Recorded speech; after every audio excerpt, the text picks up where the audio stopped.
Hello YouTube and welcome to my channel eddieinreadingland. My name is Eddie and today I'm bringing you a review of the Conjunction Tarot by the amazing and the wonderful Ina Auderith.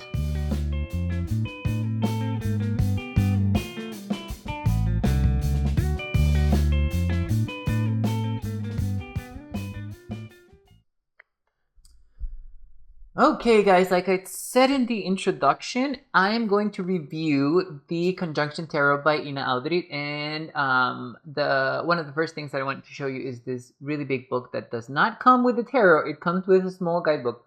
I purchased the Conjunction Tarot in a Kickstarter, and I actually paid a little extra for this book that if you guys watch my unboxing, you saw a lot of this. But what I will say is that it was totally worth it spending the money for this, because investing the money for this, because Ina does go into better detail, and unfortunately only for the majors on this book. But she does have let me show you a huge reproduction of each of the what do I call it? Each of the major arcana. And there we go. I just wanted to see, there's a full huge reproduction of the major arcana. She did change the name of some of the cards. I'll talk about that a little later in the video. But as you can see, she does go into detail, extremely good detail, on the symbology and the choices she made as an artist for the Lust card, well, in this case Passion, which she does not do in the smaller guidebook that I will show you in a little bit. But yes, so if you guys do purchase the Conjunction Tarot, I think that either this book is sold separately or it's not available anymore. I'm not really sure, but as in any case, I'll put this. I'll put it in the description down below as well, like I usually do, guys. This book also comes with additional artwork that did not make it to the tarot. I'm not really sure why, but I'm not complaining. It's beautiful artwork. So let me bring this up a little. There we go. So here's the amazing box. It is a very sturdy box, and the gilding has, for some reason, stayed on, which I am very impressed by, because usually, and again, I do use my tarot, guys. So I usually it just chips off. It chips off, but this one hasn't. So I'm not really sure what she did. But as you guys can see, it's a really good box. It's an amazing box, actually. It's a clam box, and we have the Tree of Life over here. Here we have the beautiful backs and the tarot. Let me just get that out. I want to show you that there is another representation of the Tree of Life over there, and we have Dora over here. It's just amazing quality, guys. Amazing quality work from Ina. And so going back to the guidebook, this is the small guidebook that the tarot comes with. Now, unfortunately, she didn't go into better detail for the minors and the court cards like she did in the majors in the big book that I showed you in the beginning of the book, in the beginning of the video. I don't even know what I'm saying anymore, guys. But this little booklet, it's actually pretty cool. It's not very explicit on the card. Sometimes she does talk about the art and why she chose those elements for the card, but sometimes also she just goes directly into what the card means for her, and she doesn't talk about the art. So it's hit and miss. For some of the cards, I honestly, and the minors are like very, very, very, very short paragraphs for each of them. So it's even less there. But I mean, she does have the title of the card, and she has a subtitle for it. So, for example, the Three of Wands, it's called the Foundation of Expansion. And then she has some symbols in other keywords, and then she calls it an expression, and then she has the elemental associations. Sometimes she has archetypes. Sometimes there's another thing that she has. She calls it expression and archetypes. Oh, see, they're archetypes. So an analogy. Oh, and so on and so forth. Expressions. Um, yeah. It's very personal to Ina and how she reads the tarot, I find, because some of these associations, I personally don't associate some of the archetypes that she uses for some of the cards to relate to the meaning or the energy or how I choose to read the card per se. As in any case, this is a taught tarot, and actually, she does provide the more taught meaning of the card. But there are some instances there where I do see some correlation with the Rider-Waite-Smith, and also numerologically with the Marseille.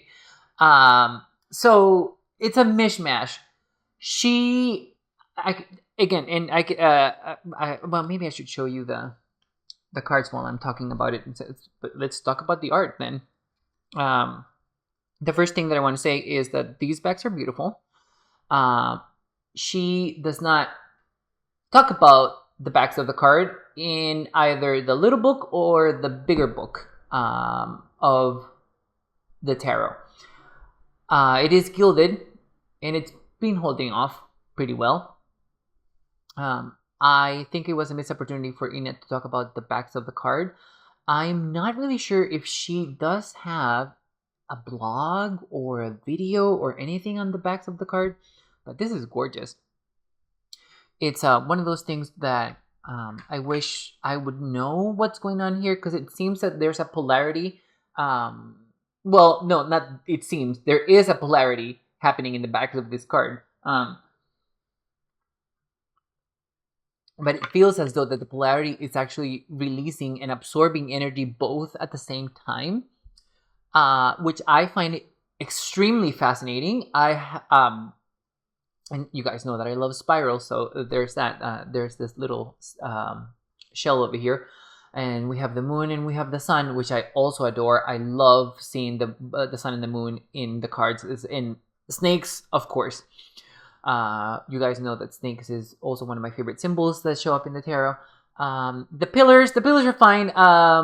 Black and white, so that does tie over to Boaz and what is the other one? Boaz and Hadid, is it? Oh gods, I always forget. But as in any case, there is a dichotomy here that I'm seeing, which I also love.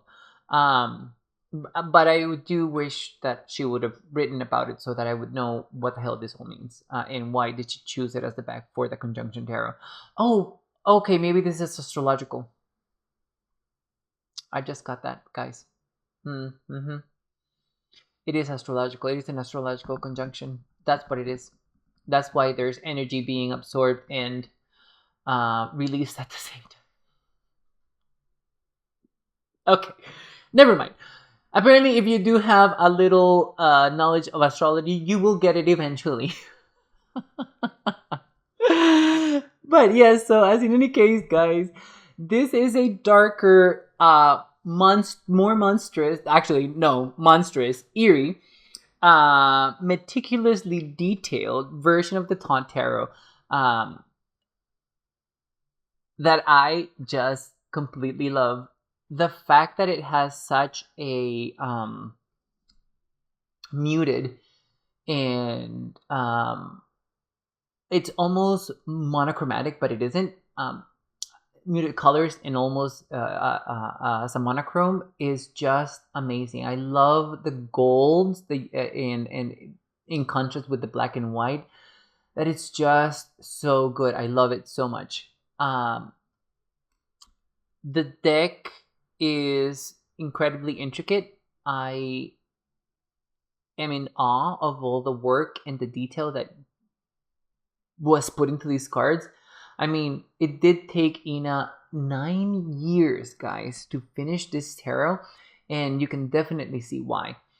And during all of those 9 years, she remained consistent and was able to provide a symbolic, different, fresh, dark, crone version of the Tot Tarot. It's just amazing. When I did my wrap up for Yule, which is when I used this deck, I did mention that shadow work with this tarot was like being in the receiving end of a small waterfall, and I will add to that analogy saying that yes, it does feel like you're oh my god, I love this Ace of Discs, it's so cool. It does feel that you are receiving that weight from the waterfall, but it's also allowing you to allowing that water to flow over you. It's not overwhelming, but I will say that the waterfall is stuck in a cave and it's very dark. It's so dark that you can barely see your hands in front of you, and it's cold, but it's something that you're able to work through. It's something that you're able to endure, and it's something that it feels like it's a cleansing, and it's very rewarding. I just feel like a lot of tarot readers would benefit from having this tarot. And Ina did not pay me to enforce any of the things that I'm saying or to make you buy her deck, but I feel like you should. Because if you like shadow work, this will take you to sides of your shadow, dark, very dark sides of your shadow that you weren't even aware of, guys. When I was journaling with this deck, I had the most amazing time. Am I a masochist for saying that? For liking shadow work? I'm not really sure. But yeah, no, it was paragraph after paragraph with just one card. I can only imagine what a reading with this deck would be. Like a full spread with this deck would be. I didn't do it. I haven't done it because it would be too much for me. It would be too much energy and too much information being released all at the same time for me. It would just be overwhelming. And saying that, I feel like this is a deck that at least I will not use to read for anyone. The imagery, it's quite scary, actually. You're gonna see some scary images. I mean, well, I don't, especially in the core cards and in some of the majors, the imagery does tend to be eerie, like I said, and a little macabre. At least it looks alien as well. It looks like the beings are from another world. It's a very interdimensional sort of feel that the cards have. It's quite fascinating and disturbing in the best way, at the same time. So I don't know, I am fascinated by the imagery and I am very attracted to the imagery. It completely vibes with me and I just love it. Love it. It is a very dark deck. I know that it's probably not going to be for anybody, but I just want everybody to have it, and I want everybody to have a conversation about this deck because it's that fabulous. It's so fantastic. It is very successful. The deck is successful. It's very accurate, and yes, it's probably my apophenia doing all the talking and placing meaning in these cards. But like I said, it just feels very rewarding. So I am extremely happy that I decided to invest on Ina in this deck, because I never thought that I was going to find a deck in my collection that would create this space for me. So inordinately grateful to have it and to be able to use it. I will be brave and do a spread with this tarot at one point, and if I do, I'll let you guys know how it goes. But for the moment, this is going to be one of those shadow work journaling decks that I use. But moving on, I wanted to show you some of the images. Some of the images that I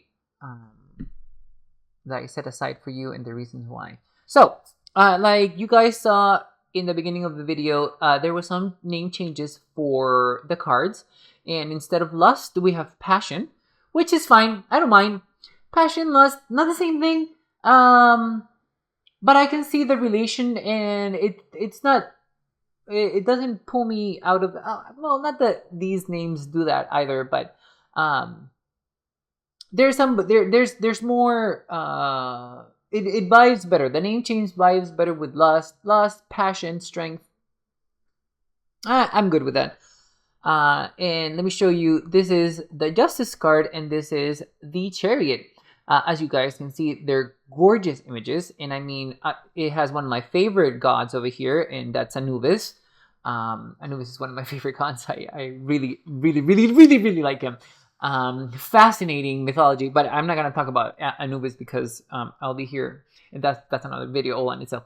But as you guys can see, the Justice card is called the Witness, and the Chariot card is called the Conqueror.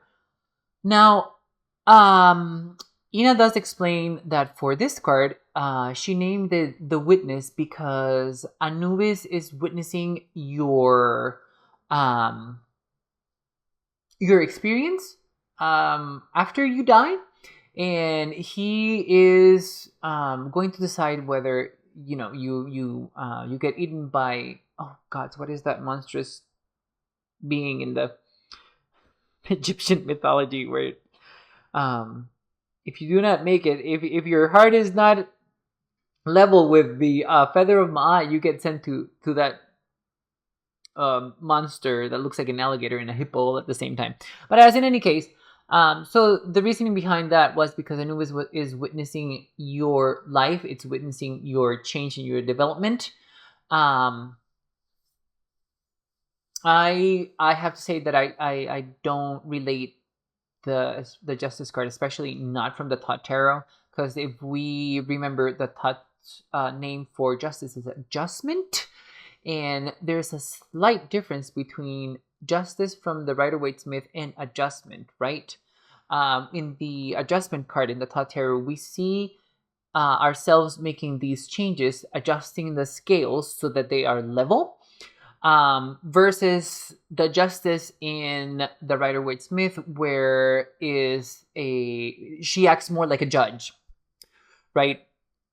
So I don't like that. I do, however, love the symmetry in this card. I mean, come on, it's just so gorgeous, so good. It's just an amazing depiction. And for the Chariot, the Conqueror, that's a name that I would maybe use for the Emperor. But I think that the Conqueror is actually a better name for somebody who embodies the Two of Wands. I don't like the Conqueror for the Chariot because the Chariot feels more like a victory for yourself than a victory on somebody else. So yes, it's. I think the name is more aggressive than it needs to be. Um, if she would have called this card Victory, I wouldn't have minded. Um, but the Conqueror just seems very. Oh, the other thing is that it also feels very masculine, and the Chariot, even though we see a man most of the time on the Chariot, it's quite the um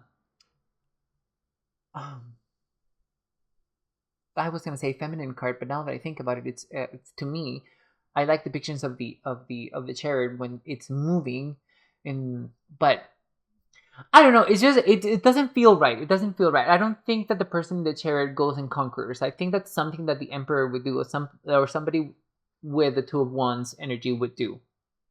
But again, love the depiction. Love the Sphinxes. This is an amazing card. I love this. The just I mean, there's a lot of stuff going on, but you can see everything, and everything is in its proper place.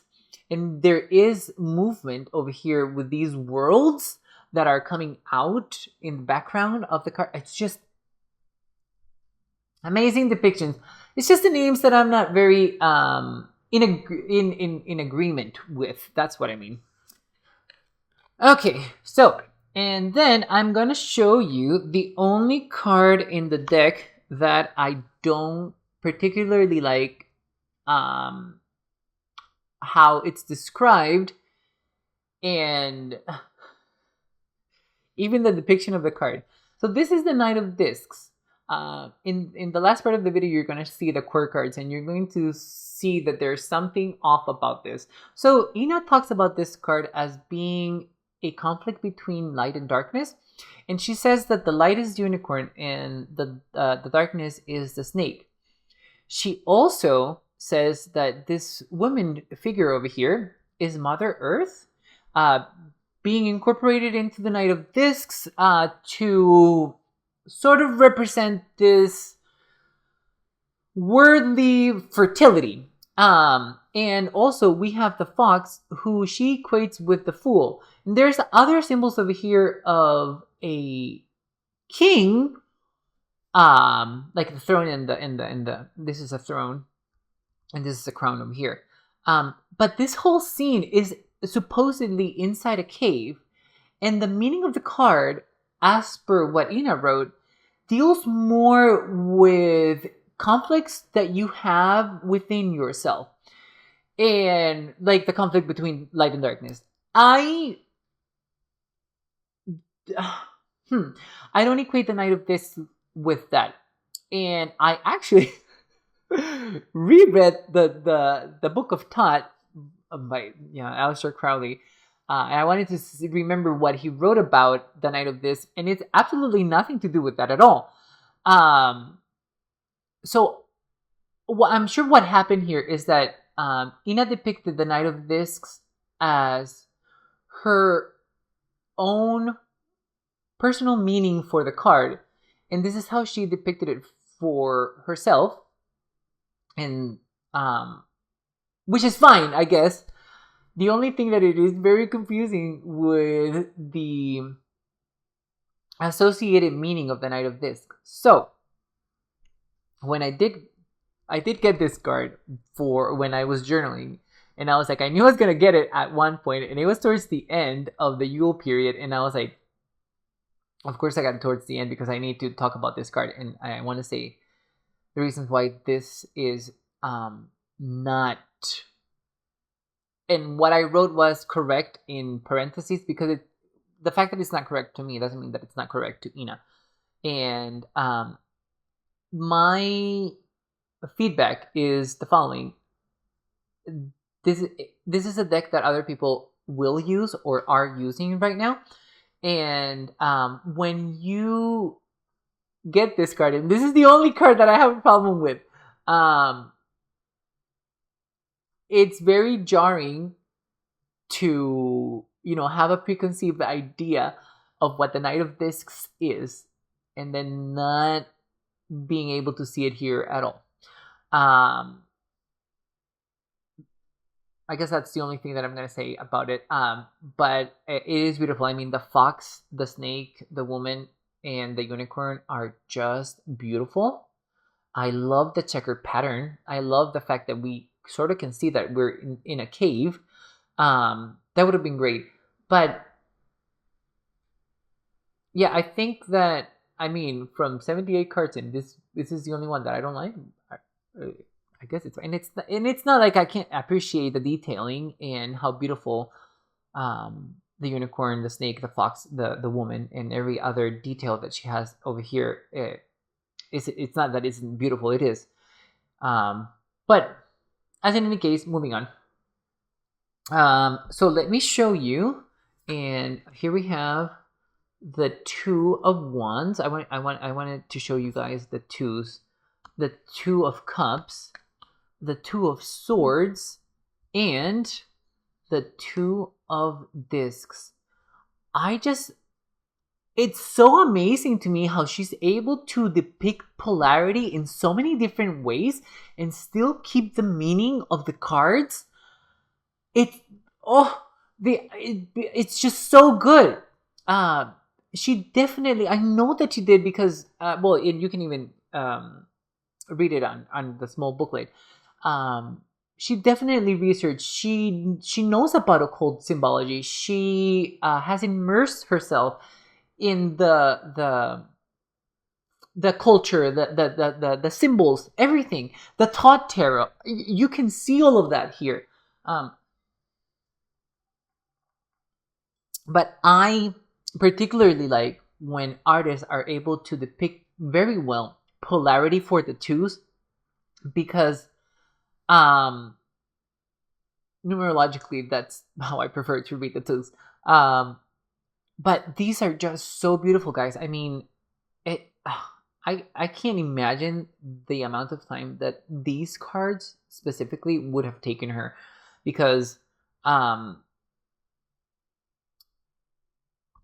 her view of the tarot is so unique to her, and so outside of the box, and she is usually very good with keeping with the general meaning of the cards, right? The meaning of the cards in general, and she did an excellent job for the twos.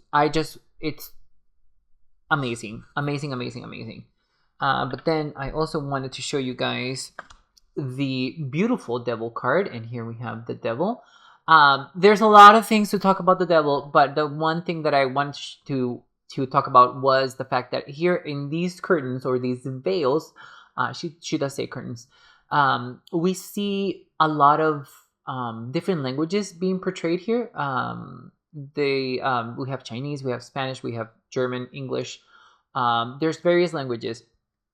What's fascinating to me about this in the devil card specifically is that our brain's thinking language, and language is not only written. Language is a combination of symbols, sounds, images that we use to be able to communicate, right? And that unveiling of the mind from the devil, it's just tragic and poetic and so good all at the same time. Not to mention that I mean, it's just gorgeous. This card is just gorgeous. But yeah, moving on, because I'm gonna talk about the devil for so long. Here we have the universe. This card made an appearance in my favorite depictions of the world card. If you want to know more and the reasons why, you can watch that video. But I will say that the main reason why I like this card so much is because Ina was able to depict both a microcosmos and a macrocosmos in the same card, and I have not seen that before in a tarot deck ever. And I have a spoiler. This is one of my favorite depictions of the Three of Swords, because we can both see the Rider-Waite-Smith, well, actually the Todd tarot depiction. The Todd meaning of the deck, and also the numerological meaning of the Three of Swords. This person is both, looks like they are absorbing information through the swords and through the core over here, directly to the heart. And this person does feel like they could be in a state of grief, that they have been brought to their knees by it. Again, incredibly good. Now, upon reading the guidebook, I do know that no numerological meaning was behind this card at all. I am just reading that into the card for me. But I mean, it's just so good. I love it. I love this. Okay, and then we have a great representation of science, or the Six of Swords as science. In this, we have the helix here. We have electricity here. We have this amazing symmetry. The life coming together in this source in the middle. It's so good. I very much love this. This looks like biotechnology to me, or a representation of what biotechnology would or could look like. So it's just extremely good. Extremely good. Okay, moving on. I just wanted to show you guys an amazing representation of the Eight of Wands over here. Here we have this focused, chaotic, sort of organized energy that we're seeing in the Eight of Wands, and also it looks like it's expanding. Yes, thank you. This is an amazing Eight of Wands. I wanted to show you guys this Eight of Swords because this is exactly how I would prefer the Eight of Swords to be depicted, where we see a cage built by our minds and not a physical cage around us. This is exactly what the Eight of Swords is for me. Our mind is creating that. We are tying ourselves instead of somebody else doing it for us. Yes, lovely, love that, love that. And the last card that I want to show you guys before I show you the core cards is the Eight of Discs. One of my favorite representations of the Eight of Discs. I think that when I finally do my favorite depictions of the Eight of Discs, you guys are gonna know which cards they are, because I just talk about them all the time. But yes, this is this being look like they have accomplished something. They look like they keep working on their accomplishments. The card looks like it's expanding. Weirdly enough, the card also reminds me of the expansion of time and space, which I also love. I like some sort of depiction of time for the Eight of Discs because developing your skills takes time, and actually you never stop developing your skills.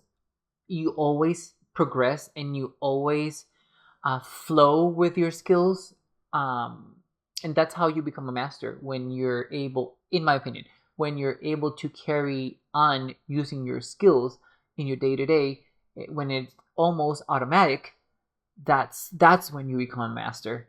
When you don't even have to think about it, you're just doing it, and it just comes organically to you. Amazing depiction of the Eight of Discs. Okay, now let me show you the other knights so that you can see that there was something there that didn't quite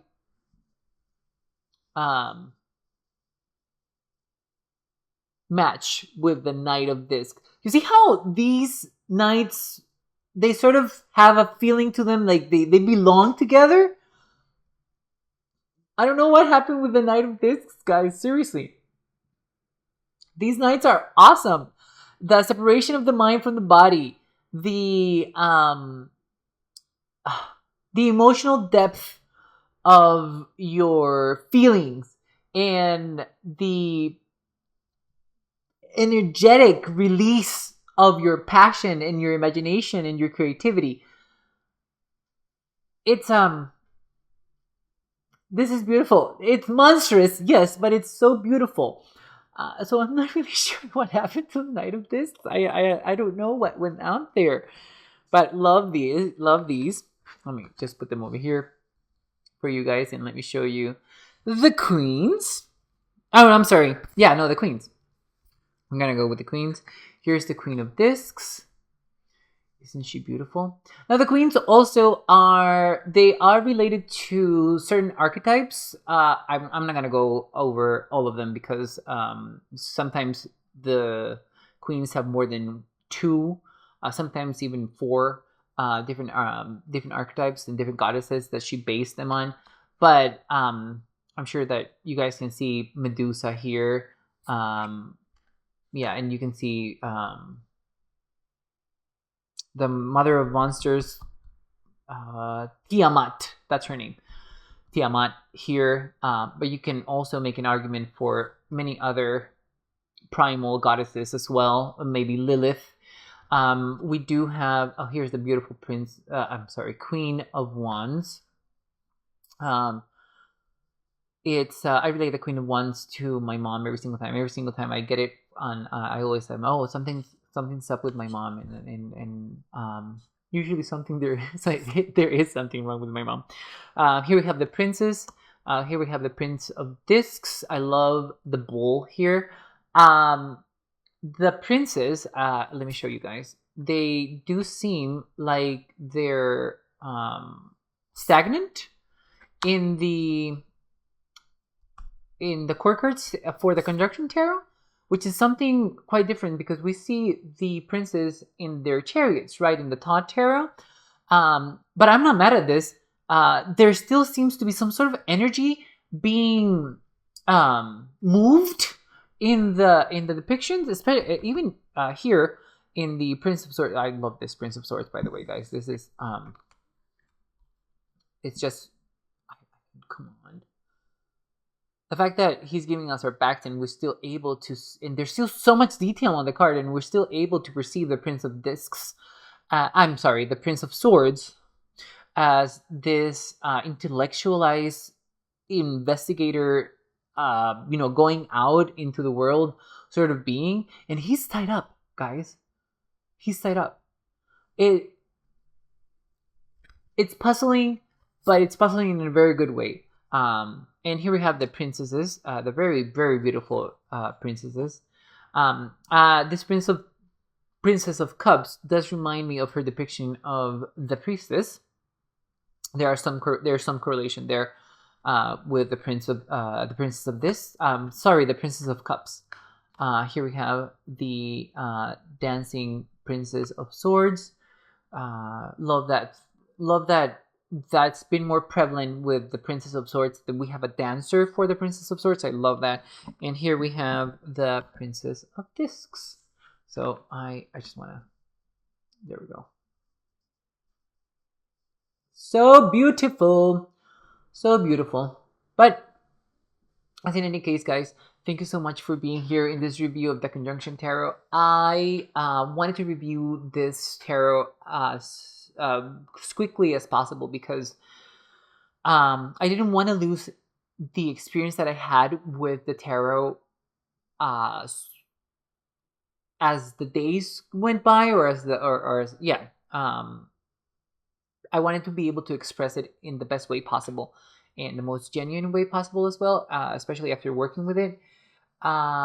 Please let me know in the comments below which one was your favorite card. Would you consider purchasing this tarot? Because I do feel like a lot of people's their tarot practice would be so much richer with the Conjunction Tarot. It's such a macabre, eerie, different, and outside of the box tarot. It came into my life without me really looking for a deck to explore a darker shadow side of myself, and it's genuinely rewarding. But as in any case, I'll leave you guys because I'll talk about the Conjunction Tarot for even longer than I already have. Thank you so much for being here. I'll see you on the next one. Bye, YouTube.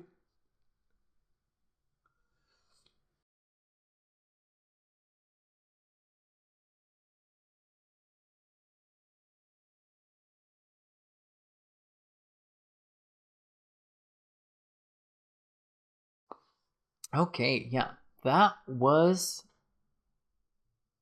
I like that review. I like that review very much.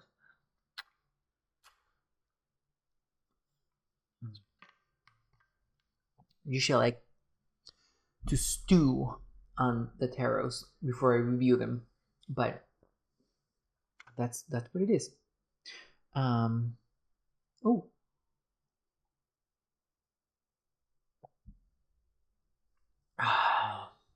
Oh wow. Jeez. Oh, wearing my Steven Universe shirt. I love Steven Universe. One of my favorite cartoons ever. I think that was the first time that I saw two people of the same gender in a cartoon. Cause yeah, I think that's right. It's for kids, for goodness sake.